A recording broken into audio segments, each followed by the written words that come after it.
Hello guys! Welcome back to my YouTube channel. Tuturuan ko kayo ng mga basic accounting concepts, especially sa topic na ito, which we will illustrate how to prepare the accounting worksheet. So yung topic natin ngayon is completing the accounting cycle. Tapos na tayo sa step 1, step 2, step 3, step 4 ng accounting cycle. Ang analyzing business transaction, tapos na po tayo dyan. Yung journalizing business transaction, tapos na po tayo dyan. Posting to the ledger, tapos na po tayo dyan. Adjusting entries, tapos na po tayo dyan. So yung mga link po nito ay nasa description box below if ever gusto nyong manood or gusto nyong matuto sa mga previous lessons natin. Okay? Ngayon, we will prepare the worksheet. And then, though na-discuss ko na itong financial statements na nasa description box below din yung link or nasa channel ko, if gusto nyong makita or gusto nyong manood, na-discuss na ho yung financial statements. Pero matatakil pa rin yan yung preparation ng financial statements sa pag-prepare natin ng worksheets. Okay? Itatakil na din natin how to record closing entries, how to prepare post-closing trial balance, and how to prepare reversing entries. Pero focus lang muna tayo po ngayon sa worksheet preparation. Okay ba yan, classmates? Okay? So, i-define natin kung ano ang accounting worksheet.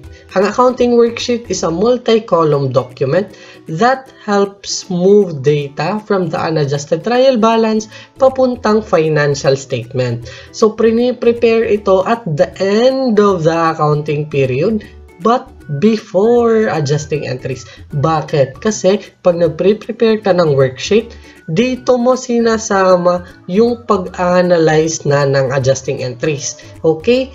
Another concept na dapat mong tandaan sa accounting worksheet, this is not a formal step in accounting cycle.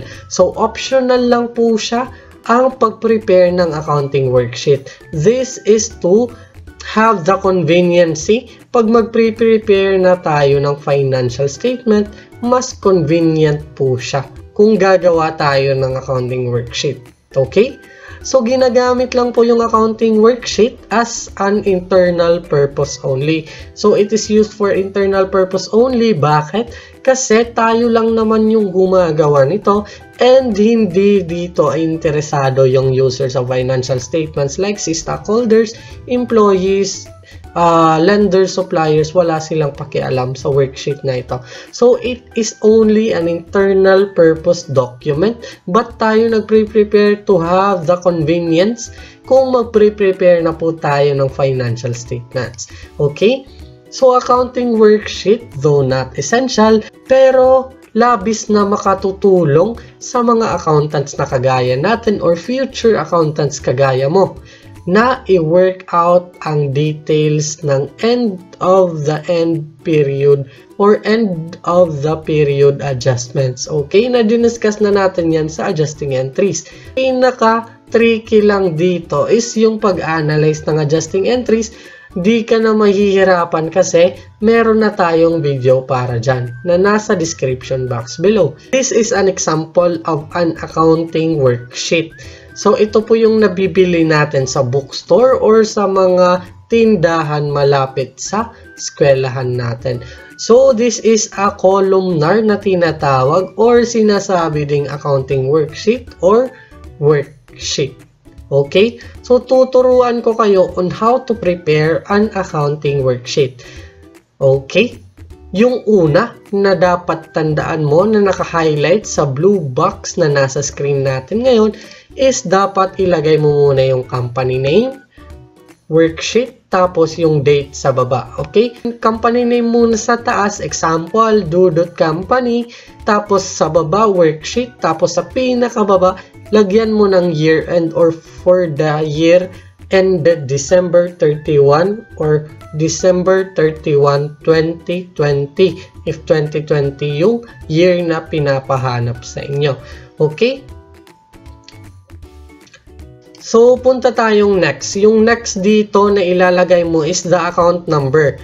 Okay? So, sa account number, dito mo yan ilalagay. Saan mo po mahahanap yung account number? Yung account number po is nasa chart of accounts. If binigyan tayo ng problem ng chart of accounts, doon po natin makikita yung account number na sinasabi. Okay? Yung next naman na rectangle or box na nandito sa ating screen ngayon is dito mo na ilalagay yung account name or account title.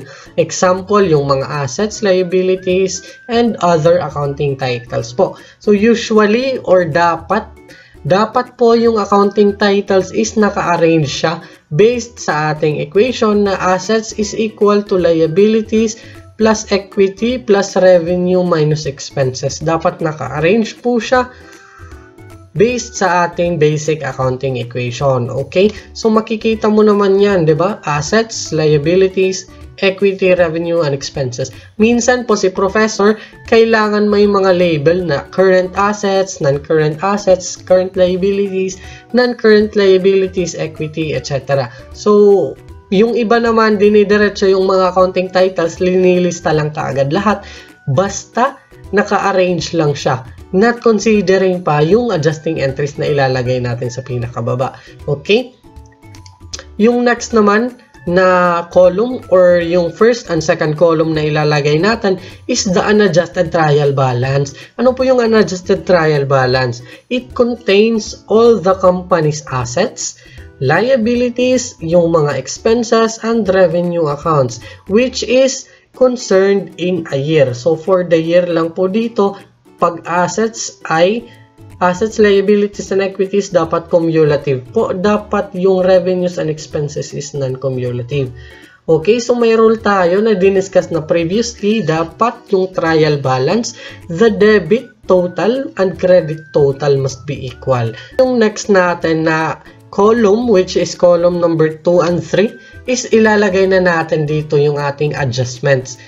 Lahat ng effects ng transactions and lahat ng accounts ng company na nagre-require ng adjusting entries ay dapat bigyan ng corresponding adjustments.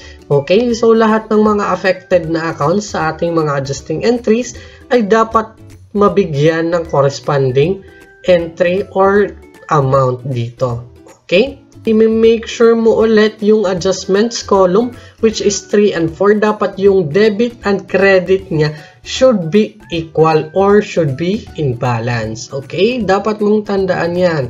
Yung next na column, which is column number 6 and 5, dito natin ilalagay yung adjusted trial balance. Okay? Ano yung adjusted trial balance?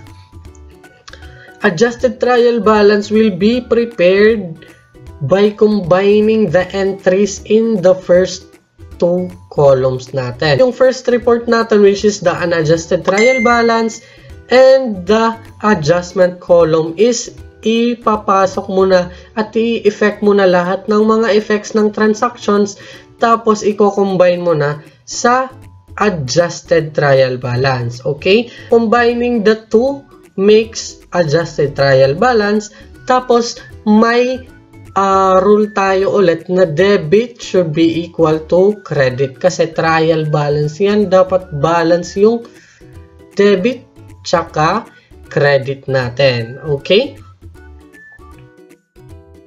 So, yung next naman natin na ilalagay, which is nasa column 7 and 8, is the income statement. Ano naman yung nilalaman ng income statement? Sa income statement column po, kino-contain lahat ng values, ng revenues, at lahat ng expenses accounts only. By this case, the value of total revenue, if mag-exceed yung total credit, meaning total revenue, sa total debit, meaning total expenses, magre-record ka po ng net income dito. Okay? So, net income meaning higher yung revenue kaysa sa expenses. On the other hand, if mas malaki po yung debit dito kaysa sa credit, magre-record po tayo ng loss for the year na naka-spend tayo ng mas marami kaysa sa ating kinitang revenue. Okay? Tapos na tayo sa income statement, punta naman tayong statement of changes in equity. So, lahat ng changes ng equity ay ilalagay mo dito sa Statement of Changes Equity column na nasa column number 9 and 10. So, may debit and credit ulit yan. I-effect mo yung adjustments na nakaka-apekto sa equity. Tapos, i-effect mo, ilalagay mo dito sa column ng Statement of Changes in Equity. Yung panlast natin is yung balance sheet. Dito na natin i-effect lahat ng transactions na nakaka-apekto sa balance sheet. Ano-ano yung mga nakaka-apekto sa balance sheet? Actually, halos lahat.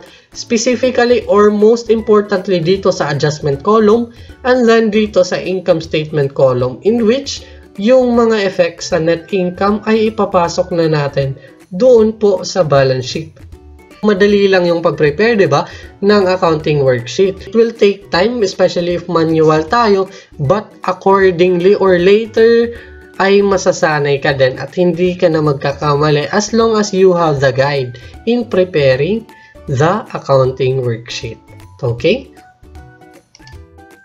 What kind of worksheet po ang ginagamit natin? Or ano-anong mga klaseng worksheet yung ginagamit ng accounting? So, most commonly, yung ginagamit na worksheet natin is the 10-column worksheet, 12-column worksheet, and 14-column worksheet.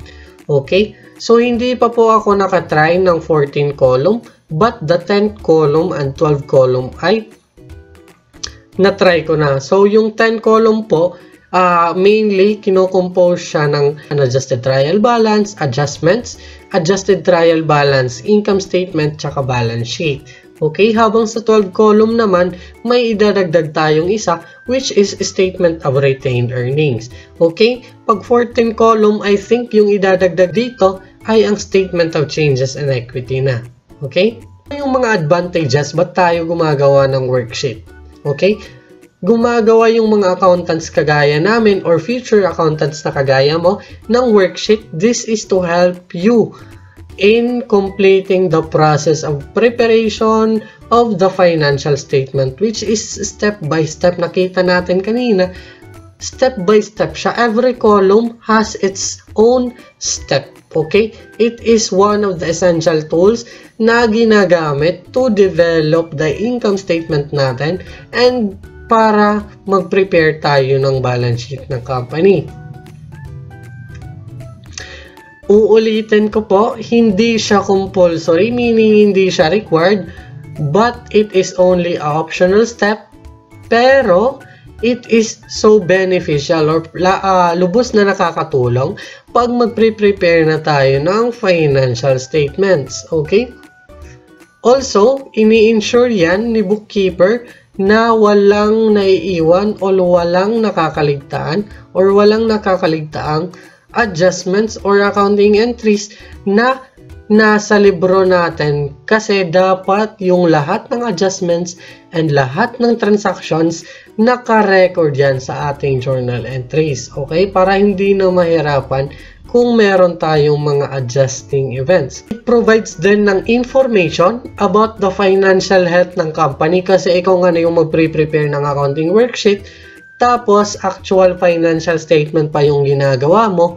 Ikaw, kung ikaw yung nag-prepare or you are the preparer of financial statements, malalaman mo yung financial health ng company.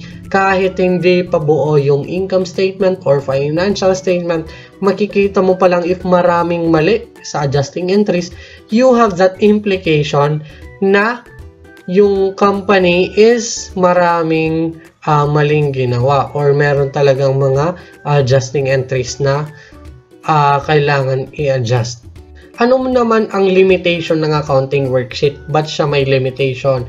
Kasi nga manual yung piniprepare natin na accounting database or accounting worksheet, kasi bumibili lang tayo sa bookstore ng 14 or 12 or 10 columnar na accounting worksheet. There are chances po talaga kung mag-prepare tayo ng worksheet na meron talaga siyang error or inaccuracy sa ating mga formula, especially if manual lang, hindi tayo gumagawa ng computerized na accounting worksheet.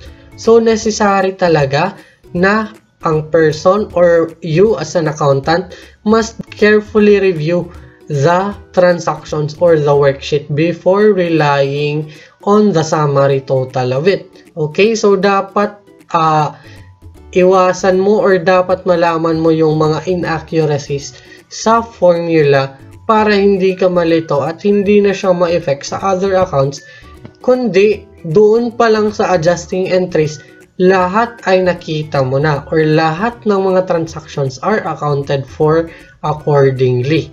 Okay?